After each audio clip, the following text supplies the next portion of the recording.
A lot of our young people claim that there's an intellectual divide. They have to develop a certain intellectual schizophrenia to negotiate the mass culture and then the larger culture. They say that they have to think one way in the Muslim community, and then they have to shift and think another way in their schooling and in their education and their jobs. They have to adopt kind of like a double think. And sometimes it drives them nuts because sometimes it's not always easy to shift from one to the other. They say in the American community, these are some of the things that were said.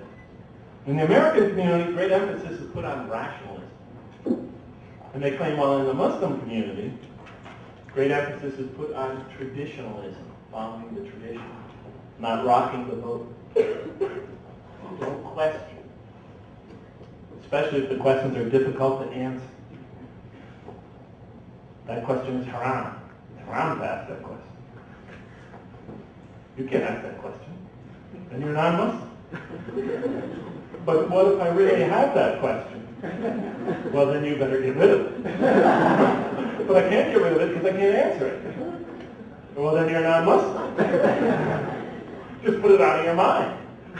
Some of them actually email me, describe these kind of dilemmas. I remember when I first became a Muslim, I thought I would share with my community my experience.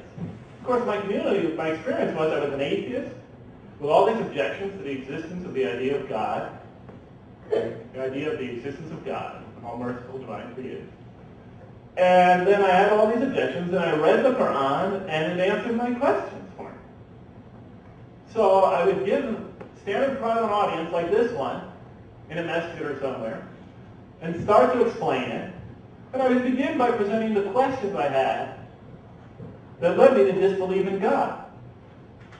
And I tell you the truth, brothers and sisters, I'd get halfway through the questions, and brothers would start standing up and say, this is haram.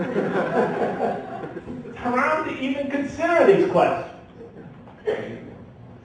I told them, I'm going to tell you what came next. No, it was that way. But of course that was back in 1982. Things have progressed a little bit since then. But for many of our children, it is still that way. They have a question, you're a kafir. Don't ask that question. Don't you dare go to the imam with that question. Everybody in the community will say my children are kafir. They say that the larger society promotes individualism, celebrates the maverick who goes out there and blazes a trail, challenges tradition, thinks outside the box. They say the Muslim community puts great emphasis on strict conformance to community norms and standards. Don't rock the boat. Don't stand out.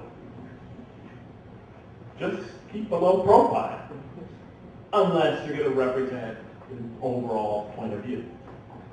I could go on with this. Critical objective research is emphasized in one community, promoted in one community, adherence to the ancient authorities. I'm not saying these things are, one is bad and one is not. Just saying that for a lot of our kids, they feel that they're caught in an intellectual dilemma. Free speech and freedom of thought is celebrated in the United States of America and Canada. Of course, in the United States of America, under George Bush, it's almost meaningless now. But free speech and freedom of thought is still much celebrated in the United States of America. In the masjid, our young people complain that there are some very severe limitations on speech and thought. A lot of communities, you got to get before you can even say something in the masjid, you got to get permission from the leadership, and they have to know what you're going to say, and so forth and so on. All speech and thought is very strictly controlled, as it is in many third world oligarchies, for example. In any case, many of our kids for these are problems. Let me just summarize it rather than go down the intellectual doublethink that many of our young people complain of, and our converts. Basically, the idea is this. Many of our young people, they're not scholars of Islam. They're not university professors that are going to go out and start exploring and reading, going through ancient texts and things like that. Most of them are just kids, and they are basing, and as they're growing up in America, they are weighing these two communities side by side. And they are intuitively trying to figure out which one makes more sense. And by and large, they are seeing the mainstream culture with all its faults and flaws. They're still seeing the mainstream culture as democratic, inclusive, tolerant, encourages mutual respect and objectivity, where arguments are won by rational thought. In contrast, many of them see their mosques as totalitarian, exclusivist, shutting out points of view that don't agree with the leadership, intolerant, patronizing, oppressive, and where proof and arguments are won by intimidation and threat. That's what the way they're seeing it.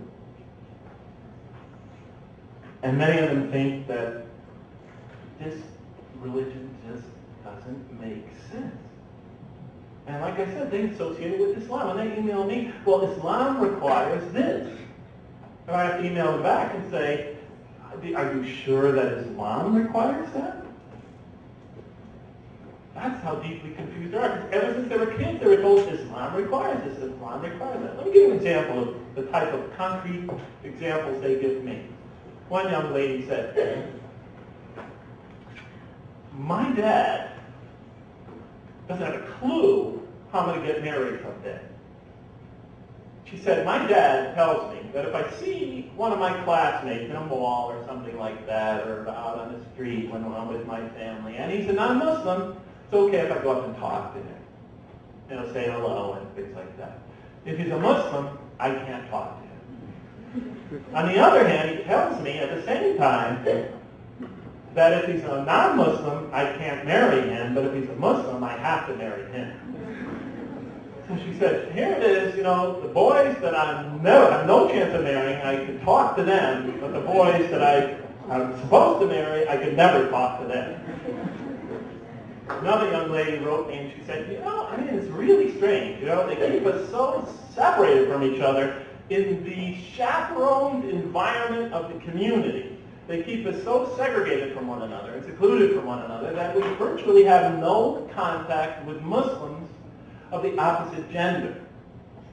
She said, so what happens is, in reality, for every 1 minute of contact I have with a Muslim male who someday I'm supposed to marry from among them, I have 1,000 minutes of inadvertent contact with non-Muslim males who I'm not supposed to marry someday. She said, is it any wonder that Muslim girl after Muslim girl is falling in love with non-Muslim boys? 1,000 to 1.